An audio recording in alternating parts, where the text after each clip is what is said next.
राधे श्याम। हर हर महादेव। जय श्री राम। साथियों, आज हमारा जो 60 डेज़ का चैलेंज था उसका 14वां दिन है। 13 दिन हो चुके हैं और मैं थोड़ा कहीं यात्रा पे हूँ। अब ये तो नहीं बता सकता कहाँ पे हूँ, क्योंकि जो बताने वाली चीज़ है, जो अभी जो वीडियोस हैं वो एक ऑर्डर में आएंगे, तो एक के बाद दूसरा ही आएगा। तो वो पेंडिंग रखे हैं मैंने आपको, जो बेसिक ब्रह्मचर्य के टॉपिक थे वो लाने के लिए। तो जब तक अभी मैं चल रहा हूँ, कभी जंगल में मिल रहता हूँ, कभी कहीं गांव में, कहीं, तो इस तरह से, तो उसकी वजह से मैं वो अच्छे से चीज़ें नहीं कर पाता हूँ। कभी आवाज़ आती होगी सही, तो आप एडजस्ट कर लेना, क्योंकि अब ऐसा ही है, क्या करें।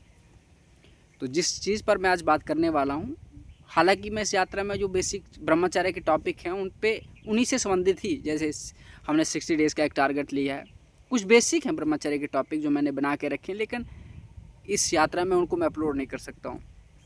तो उनको भी थोड़ा मैंने पेंडिंग पे रखा है। हालांकि जो आपके रोज़मर्रा के जो प्रश्न होते हैं, जो आपकी एक लाइफ को एक बेहतर बनाने के लिए, वो मैं आपके लिए लाता हूँ। बहुत सारे लोग मुझे पूछते हैं कि सुखी रहने का क्या मतलब राज है, सुखी कैसे रहें। क्योंकि मैंने देखा कि इस यात्रा में मुझे ऐसे लोग मिले जिनकी साल में 4-5 करोड़ इनकम है, एक साल में, बेचारे रोते हुए ही मिले।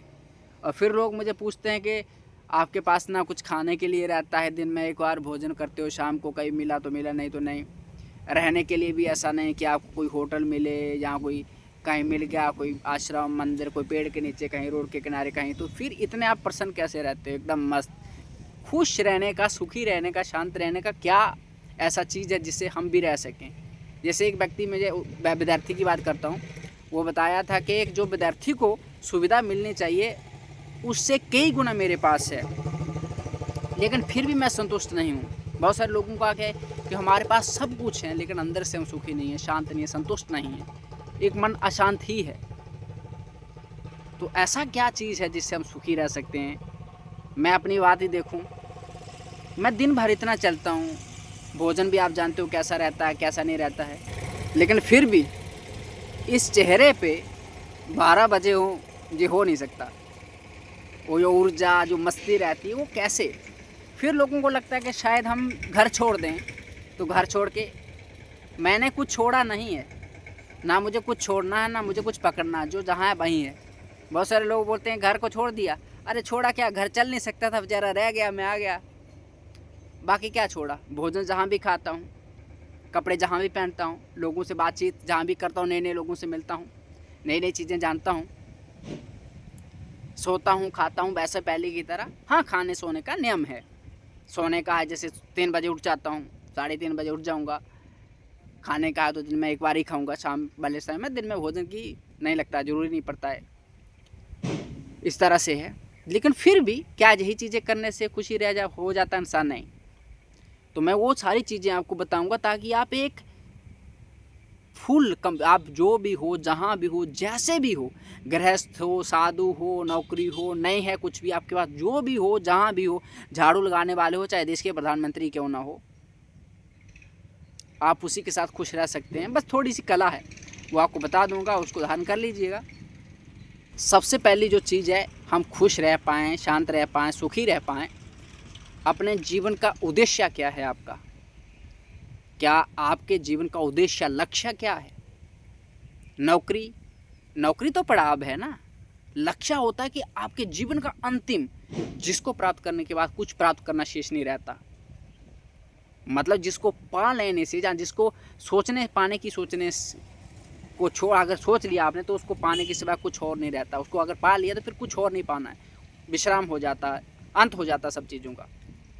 वो जो उद्देश्य क्या है आपका, संसार, नौकरी, बीवी, अरे बीवी, पति, पत्नी, यही हो सकता है किसी का, वो भी आ जाएगी, पति तो पत्नी आ जाएगी, फिर क्या करोगे। बहुत सारे तो ऐसे हैं जिन देखा जो शादी किए हैं लेकिन दुखी हैं।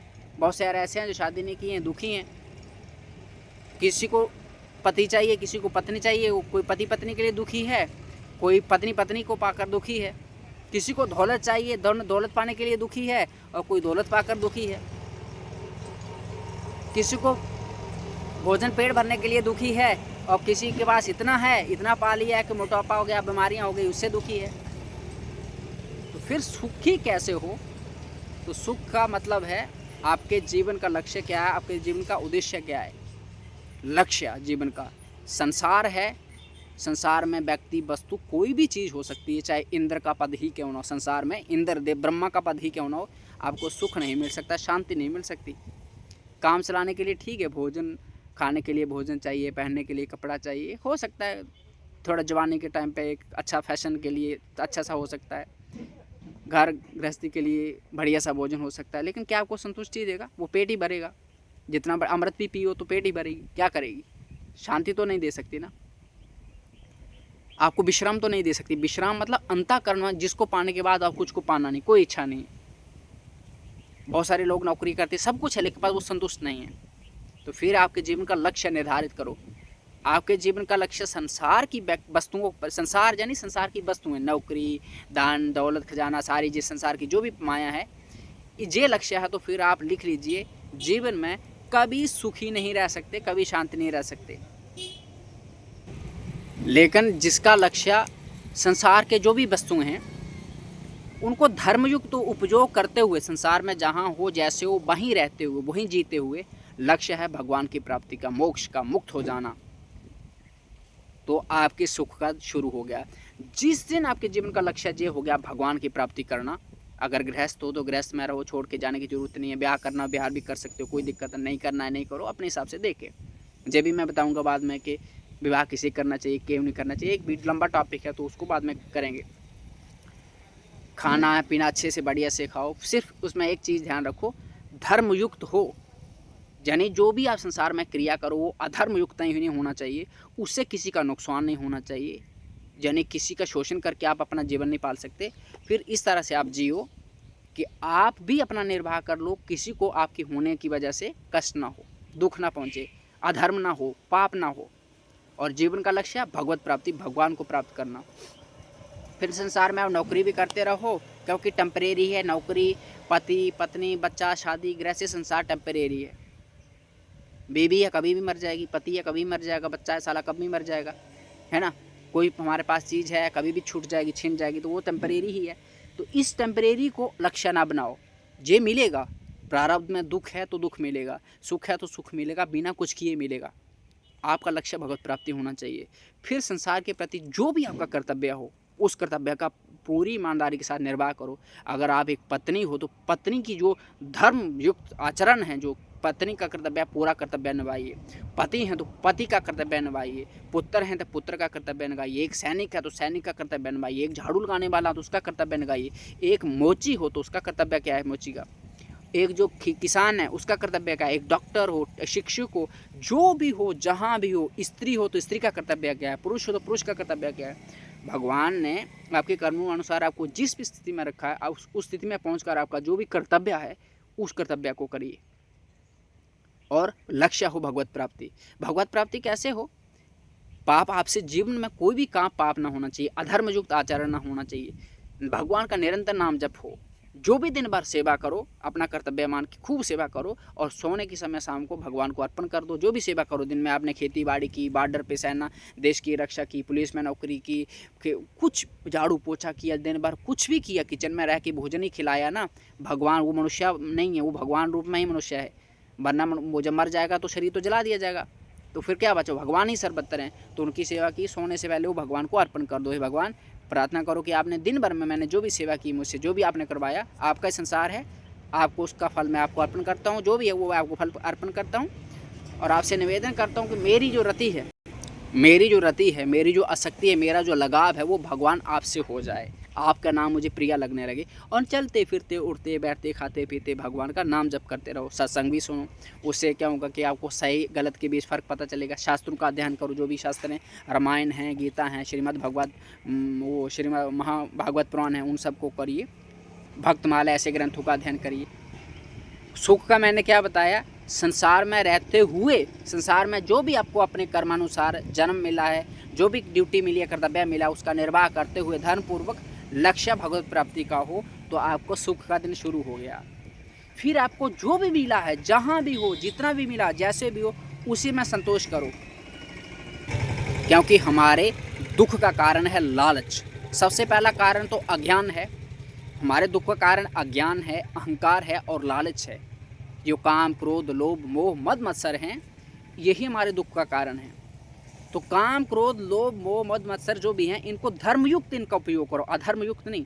जैसे काम आ रहा है तो आपने विवाह किया तो अपने पति के साथ, अपनी पत्नी के साथ संबंध हो। क्रोध है, अपने बच्चा कोई गलत कर रहा है, अपने संबंध कोई गलत कर रहा है, उसको समझाओ आप, है ना। लोभ है, कमाओ धन अच्छे से, ईमानदारी से कमाओ, अपने बीवी बच्चों को खिलाओ, घर में खिलाओ, समाज की सेवा करो, साधु संतों की सेवा करो, जो निर्धन है उसकी सेवा करो, जो वृद्ध है उसकी सेवा करो, गाय की सेवा करो, ऐसी सेवा करो, है ना। काम करो। लोभ, मोह मद मत्सर है, मोह है, आसक्ति है, तो अपने परिवार से आसक्ति रखो, लेकिन उनको भगवान मान के उनसे प्रेम करो, आसक्ति करो। ऐसा नहीं कि मनुष्य मान के तो दुख होगा, भगवान मान के उनसे आसक्ति करो। और मद यानी घमंड होना चाहिए, तो घमंड होना चाहिए, अभिमान होना चाहिए कि हम ठाकुर के हैं, हम जो भी हैं, जैसे यहाँ भगवान के हैं, भगवान से जुड़े हैं, ये चीज़ों का करो। और इस चीज़ को मान के चलो। हम इतने अज्ञान से, हमारी खोपड़ी पे जो अज्ञान छाया रहता है, उसकी वजह ये संसार अनित्य है, सब मरने वाला, सब मिटने वाला, जो भी दिख रहा है ना, ये सब जाएगा, ना मनुष्य बचेगा, ना पशु बचे, कुछ भी नहीं बचने वाला है, सब जाएगा। लेकिन अज्ञान से हमारे खोपड़ी पे, दिमाग पे, बुद्धि पे पर्दा पड़ा हुआ है, तो हमें सत्य दिखता है, हम इसी में फंस जाते हैं। और जब ये चला जाता है, क्योंकि ये अनित्य जाएगा, जैसे दिन है, दिन के बाद रात है, रात है, रात के बाद दिन है, सुख है, सुख के बाद दुख है, दुख है, खट्टा है, मीठा है, कड़वा है, अच्छा बुरा, पाप पुण्य, सब कुछ है ना। 3 गुणों की सृष्टि है, तमोगुण, रजोगुण, सतोगुण, सब कुछ होगा इसमें, सब कुछ देखेगा। तो जब हमें जिस चीज़ को खोपड़ी में धारण कर लेंगे कि ये सब नष्ट होने वाला है, कुछ नहीं बचेगा, अनित्य है, जाने वाला, तो जब जाने वाला तो परेशान क्या होंगे हम। तो इससे फिर हमारा राग नहीं होगा। तो राग भगवान से होगा। नित्य क्या है? भगवान। सत्य क्या है? भगवान। तो भगवान हमेशा रहेंगे, तो उनसे हमारी आसक्ति हो जाएगी। तो वो तभी हो जाएगी जब नाम जप करोगे। ऐसा नहीं कि बिना नाम जप करके आपको स्थिति आ जाएगी, नहीं। नाम जप करो, साधु संतों के प्रति आदर रखो, है ना। कोई बहुत सारे लोगों का रहता है कि बाबा लोग गलत भी करते हैं इस पेश में, तो उससे देखो, गलती मत ढूंढो किसी की, आप अपना सुधार करो। गलतियाँ ढूंढने चलोगे तो संसार में गलतियाँ ही देखेंगी, आप अपने आप को छोड़ दो, अपने आप को छूट जाओगे। गलती है, 3 गुण है, तमोगुण, रजोगुण, सतोगुण, हर जगह अच्छा भी हो रहा है, बुरा भी हो रहा है, सब कुछ होगा, दिखेगा संसार में। जैसे दुकान में आप जाते हो, बाजार में, कभी मांस भी बिक रहा है, कभी कुछ भी, किसी पे जूते बिक रहे हैं, किसी पे सब्जी बिक रही है, किसी दाल भी बिक रही है, दुकान पे बिक रही है। तो आप सारी दुकान में जाओगे नहीं ना, आप उसी दुकान में जाओगे ना जिससे आपको काम है। यानी आप संसार में आज ये दुकान ही है, इसमें सब कुछ दिखेगा। आपको क्या चाहिए, अच्छा बुरा, आपको जो चाहिए वो पकड़िए। क्योंकि अगर किसी के दोष सुधारने के लिए चलोगे तो जीवन बर्बाद हो जाएगा, कुछ होने वाला नहीं है, वो संसार सुधरेगा नहीं, क्योंकि ये संसार की लीला ऐसी है भगवान की। जब संसार को फिर ये खोपड़ी पे धारण कर लोगे, सब छूटने वाला है, फिर आपको वही करना जो आपका कर्तव्य है, सेवा मान के, भगवान की पूजा मान के। अगर खेती कुछ भी काम कर रहे हो तो भगवान की पूजा मान के करो। जैसे मैं अगर झाड़ू, मुझे कभी कभी आश्रम में जाता हूँ, मैं खुद जाके क्या करता हूँ, जूठे बर्तन साफ कर लेता हूँ, झाड़ू लगा लेता हूँ, वो जो बाथरूम होता है, लैट्रिन करने जाता हूँ, पहले अच्छे से धो लेता हूँ, क्योंकि कोई संत महात्मा वहाँ आके वो शौच करेगा तो क्यों, पवित्र साफ हुआ तो अच्छा लगेगा ना उसको। तो ऐसी सेवा करता हूँ, क्यों। और जब मैं एक बाथरूम भी साफ़ कर रहा हूँ तो उसको मैं बाथरूम मान के नहीं करता हूँ, मैं यही मानता हूँ कि भगवान की पूजा कर रहा हूँ, बिल्कुल इस तरह से मन प्रसन्न रहता है। इस तरह से आप सेवा करिए, तो तभी वो आपका सेवा करने का मतलब। और सुखी रहने का है, अगर आप सुखी रहना चाहते हैं, प्रसन्न रहना चाहते हैं, तो जितना दे सकते हो ना उतना दो। लेने की भावना मत रखो, निस्वार्थ हो जाओ। स्वार्थी बनोगे ना, कुछ ग्रहण करने की चीज़ करो, कोशिश करोगे, कुछ पाने की कोशिश करोगे, तो कुछ भी नहीं पा पाओगे, सब कुछ छूट जाएगा। और जब सब कुछ छोड़ने के लिए पड़ोगे ना, सब कुछ पीछे पड़ जाएगा। मतलब अगर आप संसार को देना चाहोगे ना, तो आपको इतना मिलेगा आप सोच भी नहीं सकते हैं। लेकिन लेना चाहोगे, खसोटना चाहोगे, खाना चाहोगे ना, जो मिला होगा मुँह से छुड़ा के लिया जाएगा, छीन लिया जाएगा।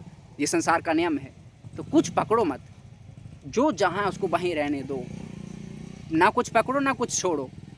जहाँ जैसे पानी है, रास्ते में जा रहे हो, प्यास लगी, पी लो, उसके चक्कर में फंसो मत। जो जहाँ है उसको वैसा करो, धर्मयुक्त तो उपयोग करो। मतलब हम में जो भी विषय, हमारी जो भी शक्ति, जो भी हमारी भावना, इमोशन है, जो भी हम में है, हम जैसे भी हैं, हम देख लो कि हम में काम है, तो हमें काम का गलत आचरण के धर्म विरुद्ध नहीं करना है, ब्रह्मचर्य नाश नहीं करना है। विवाह करो, अपने पति के साथ, पत्नी के साथ उस तरह से निर्वाह करो, जीवन संसार में सेवा करो, भगवान का भजन करो, इस तरह से चलो। लेकिन कुछ पकड़ने के चक्कर में जाओगे तो सब कुछ छूटेगा। कुछ पकड़ने के चक्कर में मत रहो, जो जहाँ उसको वहीं रहने दो। आप ये सोचो कि मैं क्या सेवा कर सकता हूँ, मैं ऐसा क्या काम करूँ मैं जिससे सामने वाला खुश हो जाए। सामने व्यक्ति वस्तु मान की सेवा नहीं करनी, भगवान मान के। जैसे मैं अगर मान लो कहीं घर में भी हूँ, तो मैं घर में ये सेवा नहीं करूँगा कि मेरे माता पिता भाई बहन, मैं बोली भगवान जी इन रूपों में है, अब मैं जी माता जी का मैं भोजन बनाने में सहयोग कर दूँगा तो उनको सुख होगा। मैं उनके लिए भोजन बना दूँगा, सुख हो जाऊँगा। पशु हैं, उनके लिए पत्ते काट के ले जाऊँगा तो उनको भगवान ही तो पशु रूप में हैं, तो वो पाएँगे कितना अच्छा लगेगा उनको। अगर वो पशु ही हैं तो गोबर आदि फेंक देता हूँ तो भगवान ही हैं पशु रूप में भी, तो वो देखो भगवान जी के लिए साफ़ सफाई करेंगे तो मतलब अरे यार आपको रोना आएगा, इस तरह से सेवा करोगे आप, जो आनंद आएगा आप सोच भी नहीं सकते हो। लेकिन इस भाव से करोगे, करना पड़ेगा, तो फिर तो कुछ नहीं होने वाला आपका, सोच लो आप। और सत्संग सुनना, नाम जप करना, शास्त्र अध्ययन करना, ये तो है ही। फिर सारे पाप आचरण छोड़ देने, गंदे आचरण नहीं। शास्त्रों में 5 चीज़ें जो महापाप बताएंगे हैं, शराब पीना छोड़ दो, मांस खाना छोड़ दो, ठीक है, व्यभिचार करना छोड़ दो। व्यभिचार का मतलब होता है जब आप सोचो मैं व्यक्ति हूँ, मैंने किसी स्त्री से, स्त्री पुरुष दोनों के लिए जब 2 विवाह करते हैं वो आपस में संबंध रख सकते हैं 2 व्यक्ति, लेकिन जब विवाह करने के बाद भी वो किसी और से संबंध रख रहे हैं दोनों में से, तो वो व्यभिचार है। विवाह के पहले ही संबंध हैं, आजकल जो चल रहा है बॉयफ्रेंड गर्लफ्रेंड, ये व्यभिचार है। और इसकी गति जानते हो क्या? इससे बुद्धि भ्रष्ट होती है और नरक प्राप्त होता है। मरने के बाद तो होता ही है, जीते जी नरक जीवन में देख रहा हूँ लोगों को भोगते हैं, तो वो व्यभिचार उसको बोला। फिर चोरी नहीं करनी, जुआ नहीं खेलना, बेईमानी से धन नहीं कमाना, ऐसा कभी मन क्रम वचन से कोई ऐसा क्रिया ना करनी, कोई शब्द ऐसा ना बोलना, ऐसा कोई काम नहीं करना जिससे किसी को कष्ट पहुँचे, व्यक्ति को, वस्तु को, जीव को। और जो प्रकृति में रिसोर्सेस हैं उस प्रकृति में से उतना ही लेना। ये नहीं है कि आपके पास अधिकार है तो आप सारा नोच लो सबका, नहीं, उतना ही लो जितना आपको ज़रूरत है। जैसे पानी है, नदी में पानी है, ऐसा नहीं है कि नदी में खुला पानी है तो 10 घड़े बर्बाद कर लो, नहीं, उतना ही लो जितना आपको आवश्यकता है। क्योंकि जो सृष्टि सारी है ना, जो भगवान ने सबकी सेवा के लिए बनाई है, और तुम सब उस पावर में हो, पोजीशन में हो, तो तुम वहाँ से नोच रहे हो ना, तो सृष्टि के साथ अन्याय कर रहे हो, तुम्हें इसका दंड भोगना पड़ेगा। तुम्हें लगता है कि ऐसा ये माफ़ हो जाएगा? नहीं, असंभव।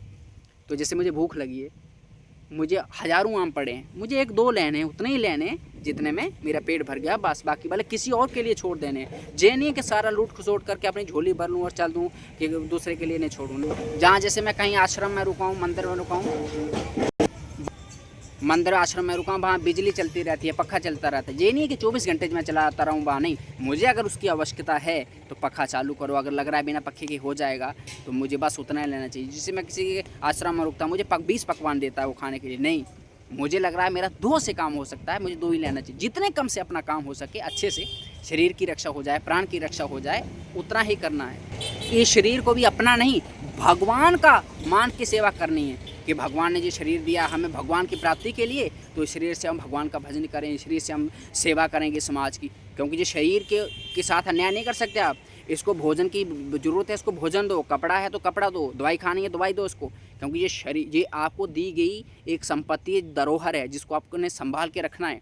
इससे क्योंकि जैसे अच्छा नहीं होगा तो भगवान भजन कैसे करोगे, सेवा कैसे करोगे, इसका भी ध्यान रखना है। लेकिन इसका ध्यान रखने के लिए वो पाप नहीं करना, जैसे मांस खा रहे हो किसी को प्राण लेके, दारू पी रहे हो गंदगी करके, नहीं, पाप है, दुर्गति हो जाएगी। अगर आपको लगता है नहीं होगा तो भोग करके देख लेना, और भोग लेना, अंत में लिख लो डायरी पे आज, और लिखते लेना, अंत में जब मरने का समय आ जाए, जब शरीर बलहीन हो जाएगा ना, तो फिर बताना आपकी क्या दशा होगी। अभी खोपड़ी में है कि सामने आती है पिक्चर, ऐसे होने वाला है। तो प्रकृति से उतना ही लो जितना हमें आवश्यकता है, बाकी छोड़ दो प्रकृति के लिए। प्रकृति किसी के लिए रख लेगी, दे देगी, सो लूटना खसोटना नहीं है। क्योंकि ये प्रकृति भगवान ने तुम्हारे लिए नहीं बनाई है, सबके लिए बनाई है। और लेकिन बहुत सारे लोगों को देखता हूँ वो पावर पे रहते हैं ना, तो बहुत से रिसोर्सों का अकेला हड़प लेते हैं, लोगों को अन्यत्र नहीं पहुँचने देते हैं। तो ऐसा करोगे ना, एक दिन ये निवाला, एक जो होता है भोजन का, ग्रास मुँह में डालने लायक नहीं बचोगे। ऐसी भावना रखो, जो सारे ये भगवान की सृष्टि है, सबके लिए यहाँ पर हमें बस उतना ही लेना है। ठाकुर जी से निवेदन करनी कि बस मेरा निर्वाह भर हो जाए, मेरा अच्छे से जीवन चल जाए, बस, अधिक नहीं। सब जगह भगवान को देखो, किसी को सताओ मत, खुद जो सेवा कर सकते हो करो। कोई आपके साथ गलत करता है तो उसको सहन करो। स्त्रियों के लिए विशेष, अगर आप स्त्री हैं, बहन, माता जी हैं, आपके साथ कोई गलत करता है, घर में है ऐसा कोई, तो ऐसा लगता है कि कोई आपको गाली दे देता है, वो अलग बात है, माफ़ कर दिया, उसको इग्नोर कर दिया। कोई आपको बुरा नीचा दिखाने की कोशिश करता है, वो अलग, उसको माफ़ कर दिया, इग्नोर करो, कुछ प्रतिक्रिया मत करो, चले जाओ। लेकिन आपके साथ कोई ऐसा आचरण करता है, कोई छेड़खानी करता है, कुछ भी करता है, तब आप कानून का सहारा लो, या कुछ ऐसे व्यक्ति का सहारा लो जो उसको दंड दे। क्योंकि अगर उसको दंड नहीं दिया तो आने वाले किसी और व्यक्ति के साथ गलत करके उसका जीवन बर्बाद कर सकता है। नए व्यक्ति बच्ची का जीवन कर सकता है, किसी भी स्त्री का जीवन, माता बहन का जीवन बर्बाद कर सकता है। वहाँ तो उसको दंड मिलना चाहिए। अन्यतर कोई आपके साथ गलत व्यवहार कर लेता है, गाली देता है, उल्टा सीधा बोल देता है, नीचा दिखाता है, इग्नोर करो, छोड़ो, दुनिया क्या बोल रही है उनको पागल मान के इग्नोर करो उनको, दुनिया तो उल्टा सीधा करेगी, तो इससे आपका उत्थान हो जाएगा। लेकिन कोई गाली दे रहा है, आप गाली मत दो, नहीं नहीं नहीं, उसको देने दो, कोई गाली देखो आपके पाप नष्ट हो जाएंगे, उसके पुण्य आपको मिल जाएंगे। आप भी गाली दोगे तो आपको पाप लगेगा, ऐसा नहीं करना। संसारी व्यक्ति को ये समझ नहीं आएगा, लेकिन ये आध्यात्मिक की चीज़ें हैं तो सबके बस की बात नहीं। जैसे तन मन धन से सेवा करो। जैसे उदाहरण के लिए मैं यात्रा करता हूँ, मेरे पास धन तो नहीं है लेकिन सेवा कर सकता हूँ मैं। जैसे एक आश्रम में गया था मैं, तो वहाँ बहुत सारे संत आ गए थे, कोई भोजन बनाने वाला नहीं था। तो जैसे ही उन्होंने बोला कि कोई भोजन बनाने वाला है, बाजरे की रोटी सबको तो नहीं आती, मैंने जीवन में कभी बनाई नहीं, पर मैंने बोला हाँ मैं बनाऊँगा, कोई बात नहीं। मैं गया रसोई में और मैंने भोजन बनाया, सबको पवाया, कितना अच्छा लगा सबके, मैं इस चेहरे पे स्माइल के उनके, और अच्छा भोजन बना के पवाया। वो सेवा मैं तन से कर सकता हूँ, तन से सेवा मन कर सकता हूँ, लेकिन मन के साथ किया। मन नहीं होता तो मैं मना कर देता, मुझे जबरदस्ती हो ना कोई मुझे करता। मेरे पास धन तो नहीं है तो मैं तन और मन के साथ सेवा कर सकता हूँ। इसी तरह से किसी के पास धन है, आपके पास जो भी है, समय है, जैसे हमारे पास जो भी मैंने संतों से सीखा है, शास्त्रों से सीखा है, ठाकुर जी की कृपा है, गुरु जी की कृपा है, माता पिता की कृपा है, और उनके प्रसाद से मैं जब जो भी आपको चीज़ें बताता हूँ, मेरे को मैं पढ़ा लिखा तो ज़्यादा मतलब ठीक है, तो किया है संसार का पढ़ाई, लेकिन उतना क्या है, तो जो आपको बता रहा हूँ तो उनकी कृपा से ही खोपड़ी में आता तो आपको बता देता हूँ। तो ये भी एक सेवा है, ये दान है, ये मजाक नहीं है, ये ज्ञान दान है। यानी किसी को अच्छी सलाह देना, किसी का भला करना। भला अगर बताओ, मैं ये चीज़ें बताता हूँ, इन चीज़ों को मैंने देखा है अभी तक, बहुत सारे लोगों के जीवन में परिवर्तन आ जाए, वो होता है, जो इसको मानता है उसको परिवर्तन होता है। लेकिन मान लो को व्यक्ति 100 में से 10 व्यक्ति मान लिया तो उसका जीवन अच्छा हो जाएगा ना, तो मतलब कितना सुख मिलेगा। तो सेवा ही है देश की। असहाय लोगों की हेल्प करो, वृद्ध लोगों की सेवा करो। कोई ऐसा बच्चा है जिसके माता पिता नहीं, वो पढ़ना चाहता है, उसकी किताब व्यवस्था कर दो। बेकार में दान दक्षिणा मत दो। जिस आश्रम में जहाँ किस मंदिर में हजारों करोड़ पड़ा है, वहाँ तुम मंदिर में चढ़ाओ। अरे चढ़ाना चाहिए मंदिर में व्यवस्था के लिए, वहाँ का मंदिर की देख रेख हो जाए, कोई भोजन किसी के लिए हो, रहने के लिए शेड हो। लेकिन अगर लग रहा है कि जहाँ करोड़ों हैं तो तुम्हारा बस 100 200 हज़ार वहाँ मत दो। फिर उस व्यक्ति को दो जिसको ज़रूरत है, उस स्कूल में पढ़ के शिक्षा ले सकता है, उसको दो जिसका शाम को भोजन आ सकता है, उसको दो जिसकी बीमारी का इलाज हो सकता है। ऐसी चीज़ें करो, सर्वत्र भगवान देख के करो, तब तो उसका आनंद है। जो लग रहा है आपसे कम स्थिति में, उसका सहयोग करो हर तरह से, धन से, कपड़ा से, भोजन से, जैसे भी कर सकते हो करो। और किसी को अच्छी सलाह दो। अगर आपकी कोई प्रेरणा से कोई काम करता है किसी चीज़ में ना, तो उसका जितना पुण्य प्राप्त होगा उतना ही पुण्य उसको आपको प्राप्त होगा, क्योंकि आपने अच्छा करने के लिए प्रेरणा दी। लेकिन आपकी प्रेरणा से उसने गलत किया ना, आपने गलत करने की प्रेरणा की, तो जितना दंड उसको मिलेगा उतना ही आपको मिलेगा। जो कार्य को करता है, जो करने का बढ़ावा देता है, दोनों को बराबर दंड मिलता है। अगर जो बोलता है अच्छा कार्य करो, अच्छा कार्य हो भी जाता है, तो जितना फल उसको करने से होता है इतना बोलने वाले को भी हो जाता है, प्रेरणा देने वाले को भी हो जाता है। तो इसलिए आप अच्छा काम करिए, अच्छा काम करने के लिए सहयोग करिए। जैसे उदाहरण के लिए मैं बहुत सारी चीज़ें नहीं बता सकता हूँ, आध्यात्मिक है तो है ना, उनको गुप्त ही रखते हैं। चाहे आपके साथ कोई 1000 गलत करे, फिर भी आपका उसका अहित करने की भावना ना हो। कोई गाली दे ना, माफ़ कर दो यार ये पागल है, ठीक है, तब गुस्सा तो आ जाता है, लेकिन शांत रहो, निकलो वहाँ से। उसका गलत करने की मत सोचो। जिस दिन ऐसा आ जाएगा तुम्हारा सुधार शुरू हो जाएगा, और उसको तो क्या मिलेगा, ठाकुर जी है ना, वो संभाल लेंगे उसको तो, है ना। ठाकुर जी अरे भगवान है यार, समस्त सूर्य जिनकी वो काल के भी काल हैं। जो सूर्य समस्त लोगों को तपाता है ना, भगवान के ताप से वो भी तपता है, उसको भी भय रहता है। मतलब वो जो भागता है ना, गति के 1 मिनट आगे पीछे नहीं होता, भगवान का भय है। ऐसा नहीं कुछ चीज़ स्वतंत्र है, कोई स्वतंत्र नहीं, सब भगवान के अधीन है। तो कोई आपका कुछ उखाड़ पाए, कुछ नहीं उखाड़ पाएगा। जैसे बहुत सारे लोग सेवा करते हैं, मंदिर में जाते हैं, पूजा पाठ करते हैं, करो। पशु, माता पिता, उन सब में सब भगवान, सब जगह भगवान मान के सेवा करो, तो जितना फल मंदिर सेवा करने से मिलेगा उतना ही मिलेगा। मैं ये नहीं कहता मंदिर नहीं जाना चाहिए, जाना चाहिए, मैं भी तीर्थों की यात्रा कर रहा हूँ, लेकिन सब में भगवान देखो तब तो मज़ा है। घर में माता पिता भूखे मर रहे हैं, गाली दे रहे हैं उनको, उनकी सेवा नहीं हो रही है, और बहू बेटियाँ जो भी है, बेटे चल रहे हैं दान करने के लिए आश्रमों में, बड़े बड़े दान कर दिए, फ़ोटो खिंचा रहे हैं। ये क्या करोगे ऐसा दान करके यार, तुम माता पिता का ध्यान रखो, वही भगवान है। और फिर थोड़ा पैसा कुछ बच जाता है, ईमानदारी से धन कमाओ, और माता पिता अपने बच्चे पत्नी का ही से अच्छे से पालन पोषण कर दो ना, इससे बड़ा कोई दान नहीं है।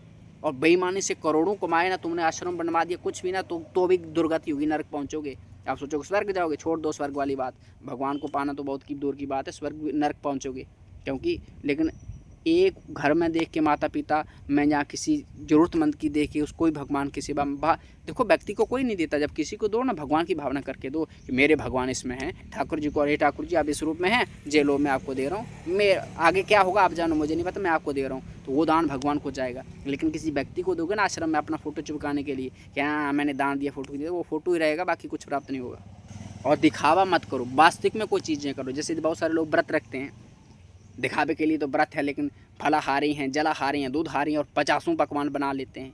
बहुत सारे जो स्त्री लोग जो करवा चौथ का पति व्रता के लिए व्रत रखती हैं, व्यभिचार कर रही हैं, 50 के साथ बातें कर रही हैं और पत्नी व्रता, ये तुम्हारा पत्नी व्रता है, तो फिर समझने व्रत मतलब करने की कोई ज़रूरत नहीं है। बहुत सारी मैं बहुओं को देखता हूँ, सास ससुर के सामने घूंघट निकालती हैं, लेकिन पीछे 1000 गाली देती हैं।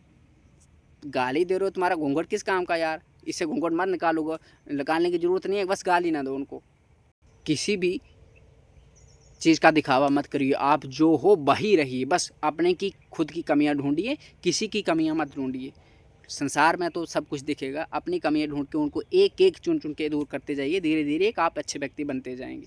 संसार में सब में कमियां हैं, मुझ में कमी है, आप में कमी है, पर बस महानता उसी में है कि एक एक कमी पकड़ो और एक उसको दूर करते जाओ। बेईमानी मकारी कभी मत किसी के साथ, धोखा किसी के साथ अगर गलत करोगे तो सपने में भी आपको वो चैन नहीं आएगा, आपको उसका दंड मिलेगा, बस समय पे मिलेगा, थोड़ा इंतज़ार करना पड़ता है। किसी की निंदा चुगली बेईमानी ना, इन सब से दूर रहो।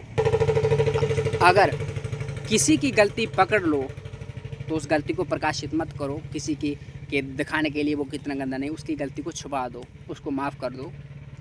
किसी का अच्छाई दिखे उसको प्रकाशित करो, खुद का दोष प्रकाशित करो, अच्छाई छुपा दो, तब आपका कल्याण होगा। क्योंकि जब जैसे बहुत सारे लोग मुझे अपनी स्टोरीज़ बताते हैं, मैं किसी को जज मत नहीं करता हूँ, कोई कैसा है कोई ऐसा नहीं, हम सब में गलतियाँ होती हैं, कहीं ना कहीं किसी न किसी वजह से हमसे गलती होती है। अगर हम उसी गलती में पड़े रह रहे हैं और एंजॉय कर रहे हैं, मस्ती कर रहे हैं, उसी को आनंद ले रहे हैं, तो गलती है।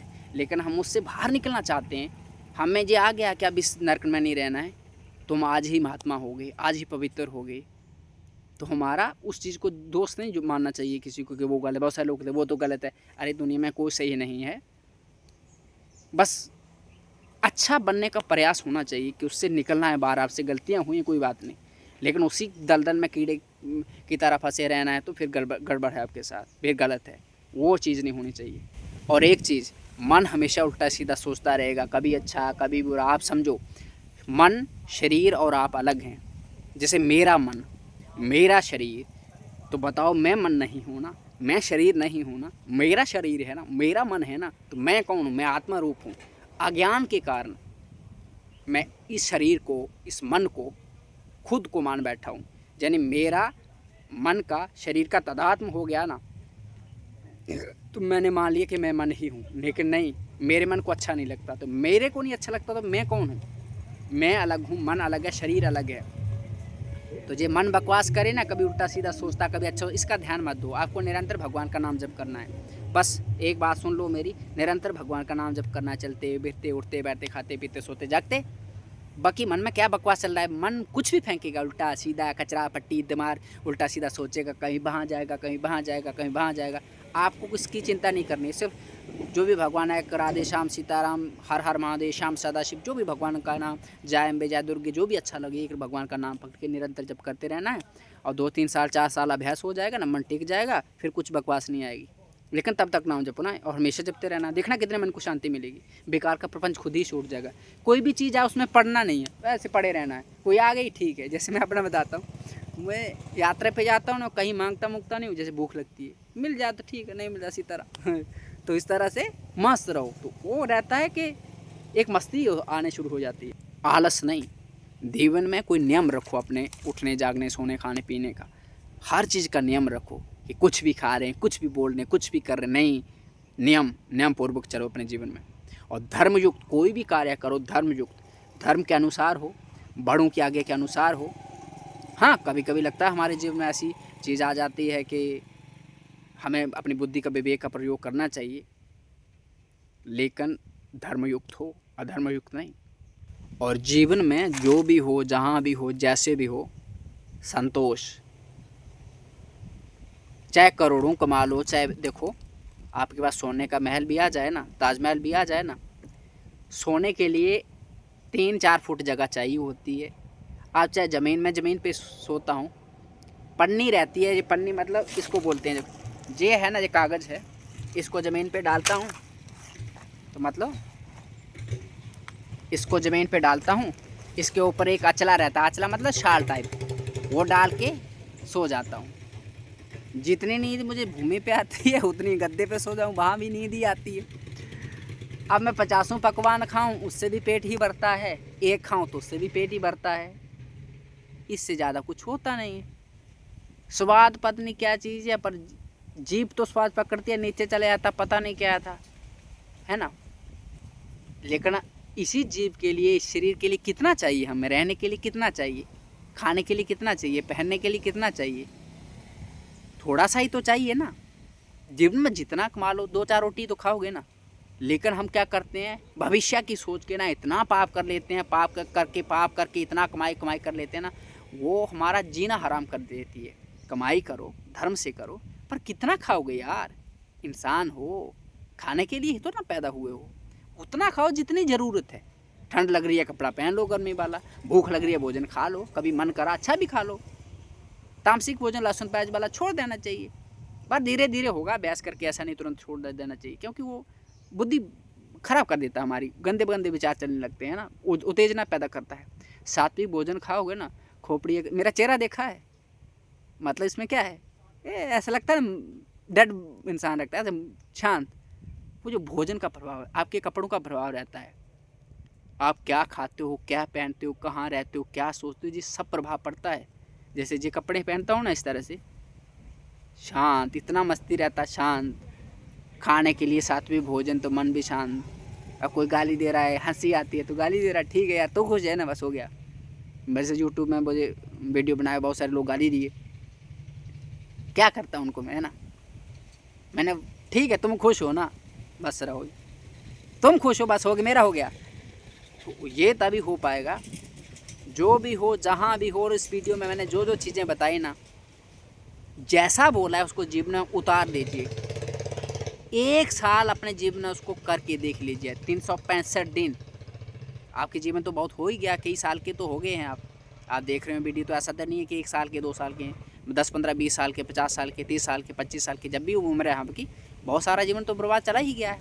1 साल मैंने जो चीज़ें इसमें बताई हैं, डायरी पे लिख लो सबको, और जहाँ जो उन चीज़ों को अपनी खोपड़ी में रख लो, और 1 साल बाद लिखो, 365 दिन जो चीज़ें बताई इनको करके देखो। 365 दिन के बाद मुझे बताना, अपना चेहरा बताना, क्या परिवर्तन है, हुआ जहाँ नहीं हुआ। बस इतना ही ध्यान रखो। राधे श्याम, हर हर महादेव। आज जो चीज़ें आपको बताई ना, मेरी खोपड़ी शांत हो जाती है। और मुझे कुछ आता जाता नहीं है, ठाकुर जी या संतों की कृपा से कुछ आपको बता देता हूँ ना। ठीक है भाई, आपका कल्याण हो जाए, और मेरा भी आपसे सत्संग हो जाता है इसी बहाने से। एक तरह का सत्संग है मेरा आपसे, जब आपसे बात करता हूँ ना, मेरी भी रिवीजन हो जाती है, मुझे भी मेरे दिमाग में चीज़ें आती है। सत्संग है, यही सत्संग है हमारा।